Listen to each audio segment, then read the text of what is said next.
Hello everyone, welcome to Ekamais Academy. ఈ రోజు 11th March 2025. So వెనక ఒక పిక్చర్ కనిపిస్తూ ఉంది, the national animal of India. ఎందుకు ఇది నేషనల్ యానిమల్ అనే క్వశ్చన్ ఒక్కసారి మీరు వేసుకుంటే మీ ఆన్సర్లని కమెంట్ సెక్షన్లో కమెంట్ చేయండి. టైగరే ఎందుకు నేషనల్ యానిమల్, వేరే ఏ యానిమల్ ఎందుకు నేషనల్ యానిమల్ కాదు, ఎక్స్క్లూజివ్గా లయన్ని కింగ్ ఆఫ్ జంగల్ అంటూ ఉంటాం.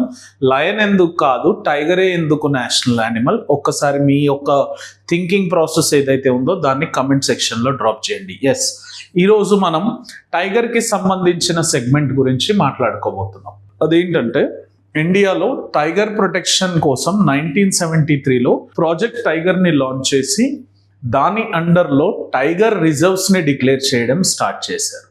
ఏ రీజన్లో అయితే ఎక్కువ టైగర్స్ ఉంటాయో వాటి ప్రొటెక్షన్ చేయడానికి కోసం సపరేట్గా టైగర్స్ని ప్రొటెక్ట్ చేయడం కోసం టైగర్ రిజర్వ్స్ని డిక్లేర్ చేశారు. ఈ టైగర్ రిజర్వ్స్ కొన్ని నేషనల్ పార్క్స్ టైగర్ రిజర్వ్స్గా మారచ్చు, కొన్ని టైగర్ రిజర్వ్స్ నేషనల్ పార్క్స్గా కూడా మారచ్చు, కొన్ని వైల్డ్ లైఫ్ సెంచరీస్ టైగర్ రిజర్వ్స్గా మారచ్చు.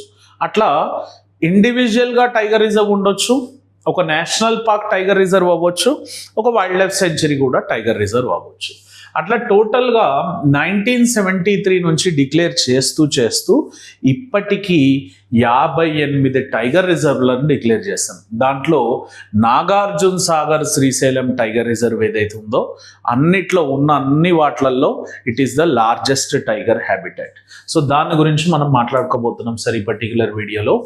ఆ 58th టైగర్ రిజర్వ్ వచ్చేసి Madhav national park, located in Madhya Pradesh.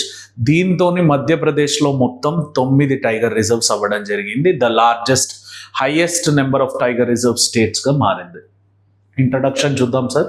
Madhav national park ఎందుకు డిక్లేర్ చేశారు టైగర్ రిజర్వ్గా, అసలు టైగర్ రిజర్వ్ అంటే ఏంటి, ప్రాజెక్ట్ టైగర్ అంటే ఏంటి, ఎన్టీసీఏ ఏం చేస్తుంది, process of creating tiger reserve and question of the day. ఈ పర్టికులర్ సెగ్మెంట్ని మనం ఈ పర్టికులర్ లెక్చర్లో చూడబోతున్నాం. ఓకేనా? మాధవ్ నేషనల్ పార్క్ కంట్రీ యొక్క 58 అండ్ మధ్యప్రదేశ్ యొక్క 9th టైగర్ రిజర్వ్గా మారింది సార్.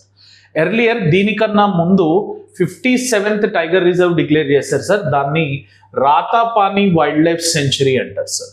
అది కూడా మధ్యప్రదేశ్లోనే ఉంది. అది 2024లో డిక్లేర్ చేశారు. ఇప్పుడు మాధవ్ నేషనల్ పార్క్ కంట్రీ యొక్క 58వ టైగర్ రిజర్వ్గా మారింది. క్లియర్? ఈ లిస్ట్ గుర్తుపెట్టుకోవాలి సార్. 20 top tiger reserves. అతి త్వరలో నేను యానిమేటెడ్ వీడియో చేయబోతున్నాను సార్. దీంట్లో 20 top tiger reserves of India, లేదా టైం ఆ షార్ట్లో, ఎందుకంటే ఎక్కువ యానిమేటెడ్ వీడియోలో టైం పర్మిట్ చేయదు సార్. కుదిరితే 10 each టైగర్ రిజర్వ్స్ని నేను తీసుకొని యానిమేషన్ త్రూ మీకు చూపిస్తాను. Please wait for that particular animation. ఒక 1 week టైం ఇవ్వగలిగితే యానిమేటెడ్ వీడియో రెడీ చేసి పెడతాను. ఆ 20 టైగర్ రిజర్వ్స్ ఏవైతున్నాయో వాటిని మాత్రం గుర్తుపెట్టుకోవాల్సిన అవసరం ఉంది. మాధవ్ నేషనల్ పార్క్ వచ్చేసి ఇట్ ఈస్ సిచ్యువేటెడ్, ఎక్కడ లొకేట్ అయ్యింది సార్ ఇదంటే Shivpuri district, and it is a part of upper Vindhyan hills. మనకి వింధ్యన్ హిల్స్లో ఏవైతే అప్పర్ వింధ్యన్ హిల్స్ ఉన్నాయో ఆ అప్పర్ వింధ్యన్ హిల్స్లో ఈ పర్టిక్యులర్ మాధవ్ నేషనల్ పార్క్ ఏదైతే ఉందో అది లొకేట్ అయింది. జనరల్గా దీని యొక్క హిస్టరీ మనం చూస్తే ఈ Madhav national park it was the hunting ground of Mughal emperors and Maharaja of Gwalior. ఇక్కడ పర్టికులర్గా మనకి ఈ మాధవ్ నేషనల్ పార్క్లో హంటింగ్ చేసేవాళ్ళు. అండ్ ఈ నేషనల్ పార్క్కి ఇప్పుడు టైగర్ రిజర్వ్ స్టేటస్ వచ్చింది. కాకపోతే 1958లోనే దీన్ని నేషనల్ పార్క్గా డిక్లేర్ చేశారు సార్. క్వశ్చన్లు అడిగేటప్పుడు యూపీఎస్సీలో ఎట్లా అడుగుతారంటే, consider the following statements regarding with Madhav national park. Madhav national park has got the status in 1972 and year అడిగే ఛాన్స్ ఉంది సార్. అక్కడ మీరు ఇయర్ గుర్తుపెట్టుకోవాల్సిన ఆస్కారం ఉంది. అన్నిటికీ ఇయర్స్ గుర్తుండాల్సిన అవసరం లేదు, ఎందుకంటే 104కి పైగా నేషనల్ పార్క్స్ ఉన్నాయి. వాటన్నిటి ఇయర్స్ గుర్తుపెట్టుకోవడం అసాధ్యం. కాకపోతే ఏవైతే న్యూస్లో ఉంటాయో వాటిని మాత్రం గుర్తుపెట్టుకోండి. అయితే ఈ మాధవ్ నేషనల్ పార్క్లో అసలు టైగర్స్ ఎందుకు ఉంటాయి, ఎందుకంటే టైగర్కి ఫారెస్ట్ కానీ గ్రాస్ ల్యాండ్ కానీ కావాలి సార్. ఈ మాధవ్ నేషనల్ పార్క్లో ఉన్న వెజిటేషన్ కనుక మీరు చూస్తే tropical dry deciduous mixed forestry ఉంటుంది and tropical dry thorn forestry ఉంటుంది సార్. జనరల్గా 80 సెంటీమీటర్ల నుంచి 100 సెంటీమీటర్ల రెయిన్ఫాల్ ఎక్కడైతే ఉంటుందో ఆ రీజన్స్లో మనకి tropical dry deciduous mixed forestry అనేది వస్తుంది. అండ్ డ్రై థార్న్ ఫారెస్ట్రీ ఏదైతే ఉందో అది ఏ రీజన్లో అయితే 50-40 సెంటీమీటర్ల కన్నా తక్కువ వర్షపాతం ఉంటుందో ఆ రీజన్స్లో డ్రై థార్న్ ఫారెస్ట్రీస్ వస్తాయి సార్. సో ఇట్లాంటి లొకేషన్స్లో ఈ మాధవ్ నేషనల్ పార్క్ ఉంది. అండ్ ఆ రీజన్స్లో మనకి ఓపెన్ ఫీల్డ్స్ ఉంటాయి కదా. మరి డ్రై డెసిడియస్ ఫారెస్ట్రీ అంటే ఏంటి సార్? కమెంట్ చేయండి. Comment what is deciduous forestry. సింపుల్గా డెసిడియస్ ఫారెస్ట్రీ అంటే ఏం లేదు sir, those particular trees which shade their leaves just before the dry season or during the dry season, దాన్ని డెసిడియస్ ఫారెస్ట్రీస్ అంటారు. అయితే ఈ particular location of Madhav national పార్క్లో ఉన్న స్పీసీస్ చూడండి. Fauna, nilgai important species sir. Chinkara clear, మనం దీన్ని స్పాటెడ్ డీర్ అంటాం. చౌసింగా, 4 హార్న్డ్ యాంటిలోప్, లయన్స్కి ఇది ఫేవరెట్ ఫుడ్. చీతల్, బార్కింగ్ డియర్, ఇది ప్రిడేటర్ నుంచి తప్పించుకోవడానికి అరుస్తూ ఉంటుంది. లెపర్డ్, టైగర్కి కాంపిటీషన్ ఉన్న స్పీసీ. జాకెల్ అండ్ పార్క్యుపైన్, అంటే టైగర్ కాకుండా ఇవన్నీ స్పీసీస్ కూడా అక్కడ నివసిస్తున్నాయి. అండ్ నీల్గై కానీ, చిన్కారా, చౌసింగా, చీతల్, బార్కింగ్ డియర్ ఇవన్నీ కూడా వాటి యొక్క ఆహారంగా మారుతాయి. క్లియర్. అండ్ ఫ్లోరాకు వచ్చేసి మనకి ఖర్దై, సలాయ్, ధోరా అండ్ ఖైర్ ట్రీస్ అనేవి ఉన్నాయి సార్. ఫ్లోరా గుర్తుపెట్టుకోకపోయినా పర్లేదు, ఫానా మాత్రం గుర్తుపెట్టుకోండి, చాలా ఇంపార్టెంట్. అండ్ ఈ పర్టిక్యులర్ రీజియన్లో human made reservoir within the Madhav national park is located. దాన్ని సాక్యా సాగర్ అంటాం సార్. మనకున్న రామ్సార్ సైట్స్ 90 రామ్సార్ సైట్ల లిస్ట్ ఏదైతే ఉందో దాంట్లో ఈ particular Sakhya Sagar, so somewhere around near closer to 90 Ramsar sites ఉన్నాయి సార్ మనకి ఇండియాలో. దాంట్లో సాక్యా సాగర్ ఒకటి. ఆ సాక్యా సాగర్ అనే రామ్సార్ సైట్ ఈ పర్టిక్యులర్ మాధవ్ నేషనల్ పార్క్లో ఉంది. క్లియర్. మరి టైగర్ రిజర్వ్ గురించి మాట్లాడితే స్పెషల్గా టైగర్స్ని ప్రొటెక్ట్ చేయడానికి డిక్లేర్ చేసేదే టైగర్ రిజర్వ్ సార్. ఈ పర్టిక్యులర్ టైగర్ రిజర్వ్ ఏదైతే ఉందో it shall be designated under the project tiger initiative. Project tiger 1973లో లాంచ్ చేయడం జరిగింది sir, for the conservation of tigers as well as those particular habitats. This tiger reserves ఏవైతే project టైగర్లో declare అవుతాయో వాటిని manage చేసే అథారిటీ మాత్రం NTCA పరిధిలో ఉంటుంది సార్. ఈ ఎన్టీసీఏ ఫార్మ్ అయింది వైల్డ్ లైఫ్ ప్రొటెక్షన్ యాక్ట్ 1972 అండర్లో ఫార్మ్ అయింది. National tiger conservation authority will manage the tiger reserves under the project tiger initiative. ఈ వర్డ్ గుర్తుపెట్టుకోండి. అండ్ టైగర్ రిజర్వ్స్లో మనకి 2 ఏరియాస్ ఉంటాయి సార్. ఒకటి కోర్ రీజన్, ఒకటి బఫర్ జోన్. దీని బ్యాక్ ఉన్నది ట్రాన్సిషనల్ జోన్ సార్. జనరల్గా ఇది బయోస్పియర్ రిజర్వ్ కాన్సెప్ట్ సార్. ఇక్కడ ఏం జరుగుతుందంటే కోర్ ఏరియాలో మొత్తం కంప్లీట్ ఫెన్సింగ్ ఇవ్వడం జరుగుతుంది. ఎక్కడైతే టైగర్ డెన్సిటీ ఎక్కువ ఉందో అక్కడ చుట్టుపక్కల మొత్తం ఫెన్సింగ్ వేసి దాన్ని కోర్ ఏరియాగా డిక్లేర్ చేస్తారు. దాని సరౌండింగ్ ఏరియా ఏదైతే ఉందో అది బఫర్ జోన్గా డిక్లేర్ చేస్తారు. ఇక్కడికి కోర్ ఏరియాలోకి ఎవరిని రానివ్వరు సార్, నివాసం కూడా ఉండనివ్వరు. ఎవరైతే అక్కడ ఆల్రెడీ కోర్ ఏరియాలో నివసిస్తున్నారో ట్రైబల్స్ని, వాళ్ళకి బఫర్ జోన్లో వచ్చి సెటిల్మెంట్ ప్యాటర్న్స్ని డెవలప్ చేసుకోమని చెప్తారు. ఈ పర్టిక్యులర్ బఫర్ జోన్లో మనకి human settlements, education and research activities అనేవి జరుగుతాయి. అదే ట్రాన్సిషనల్ జోన్కి వచ్చేసరికి మనకి ఎకనామిక్ యాక్టివిటీస్ జరుగుతూ ఉంటాయి సార్. ఇండియాలో టైగర్ రిజర్వ్స్ మొత్తం కూడా ఈ కోర్ బఫర్ స్ట్రాటజీలోనే డిక్లేర్ చేయడం జరుగుతుంది. So where core area is designated as national park or sanctuary providing strict protections for this particular wild life.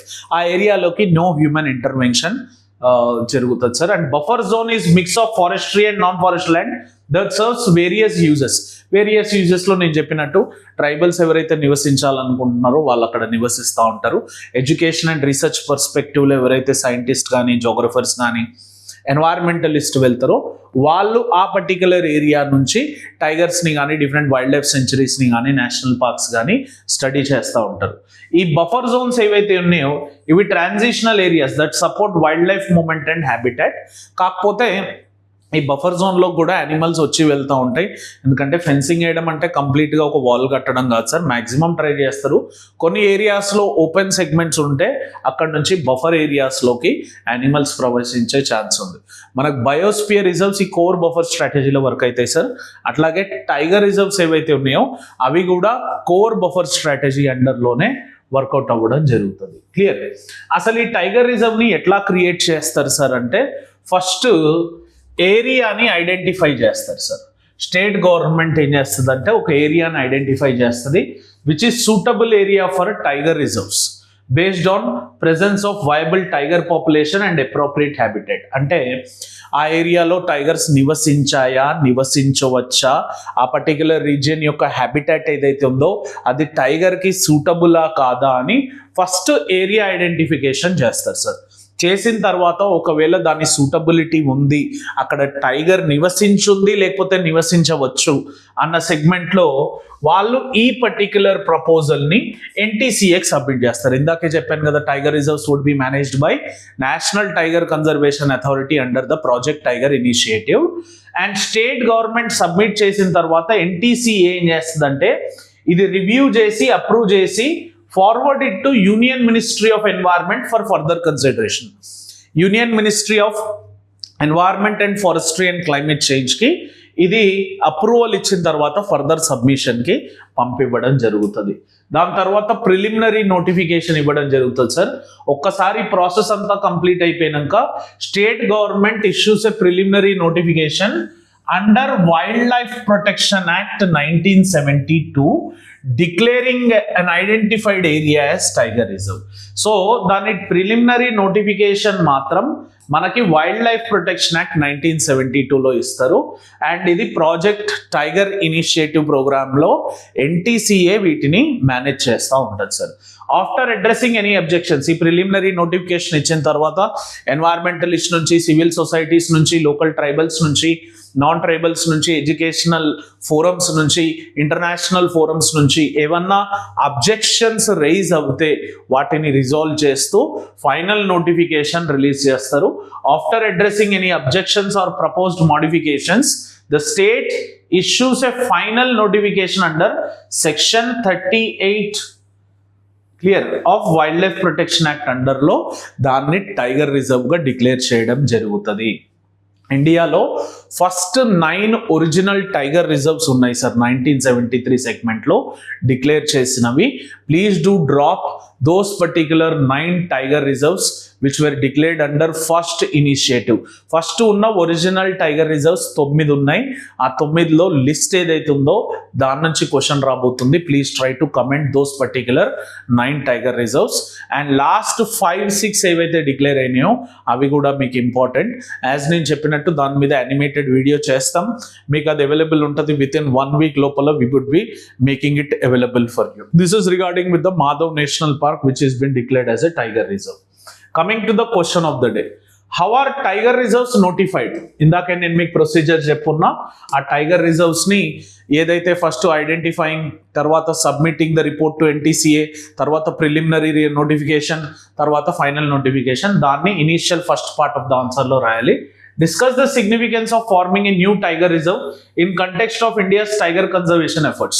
New tiger reserve create చేయడంలో ముఖ్య ఉద్దేశాలు ఏంటి, దాని ఆబ్జెక్టివ్స్ ఏంటి, అంబిషన్స్ ఏంటి. And third part of the question, highlight the ecological and socio economic benefits such initiative brings to these particular local communities.